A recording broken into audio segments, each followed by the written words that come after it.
Once again, the Nissan Micra is a very class-competitive, characterful super mini.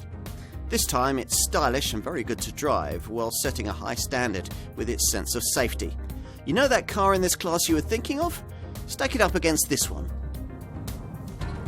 One of the reasons that Nissan has been so freed up to develop other aspects of this Micra is that it hasn't had to worry much about the oily bits. As with the basic platform of this car, those come directly from Renault's 4th generation Clio, with most buyers likely to select between the pair of 3-cylinder petrol engines on offer. There's a 71 PS 1 litre normally aspirated unit, but which urge you to try and stretch to the preferable 0.9 litre IGT 90 turbo power plant we've been trying here. And that's a variant that mixes peppier performance with more acceptable economy. So expect 64.2 mpg on the combined cycle and 99 grams per kilometre of CO2. If you need to do better than that, there is a 1.5 litre DCI diesel variant which also puts out 90 PS, but which will only really make sense if you cover a higher annual mileage than is typical for this class of car. Now, what certainly isn't typical in this segment is the level of electronic sophistication that this Micra delivers as standard. All models get Nissan's chassis control package, incorporating active trace control, which helps corner turning, and active ride control, which calms the body pitching that you'd normally get over the sharper bumps. Both systems use automatic and very subtle brake application, and they give a more fluid, flowing feel to the way this Micra progresses down the road. The rather firm suspension can't quite complement this, and we would like a little more feel at speed from the steering, but otherwise, well, we're impressed with the drive dynamics on offer here. In this class, only Ford's Fiesta is more fun to punt along. So, in short, it's all a huge step forward from anything the Micra model line has ever served up before. If you're used to the conservative design of the old 4th generation Micra, well, you might need to sit down and have a cup of hot sweet tea after looking at this one.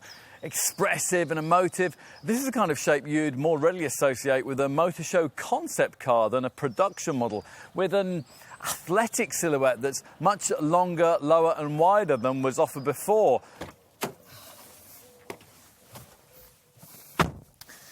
So, time to take a seat in the front and look around this cabin. And this is an area in which previous Micra customers will be seeking the most improvement. Now, sure enough, things have been much enhanced over what went before. The fascia is based around what Nissan calls a gliding wing dashboard layout, which feels of much higher quality and which can be personalised with colour-coded versions of this centre panel. Through this D-shaped multifunction steering wheel, the instrument cluster is very much as you'd find on a more expensive Qashqai crossover model. And then this 5-inch TFT screen can either be set to show everything from navigation to performance data, or it can be used to customise many of the car's electronic systems. Anything this monitor can't tell you will probably be covered off by the 7-inch centre dash infotainment touchscreen that you get, providing you avoid that entry trim level. Probably the extra technology helps to influence the greater perception of quality this time around. And our favourite touch here is the optional Bose Personal Premium Audio System, which comes with 2 speakers actually built into the driver's headrest. So let's take a seat in the rear. Now, because of this swept-back styling, we didn't expect the kind of space back here that might be offered by a boxier-looking rival like, say, a Skoda Fabia or a Honda Jazz. Fortunately, as Nissan knows perfectly well, most Super Mini buyers use these pews primarily for children, and they'll be more than satisfied with what's on offer here.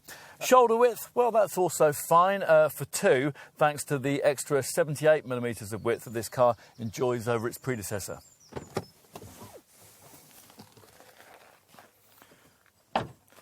So finally, let's take a look in the boot.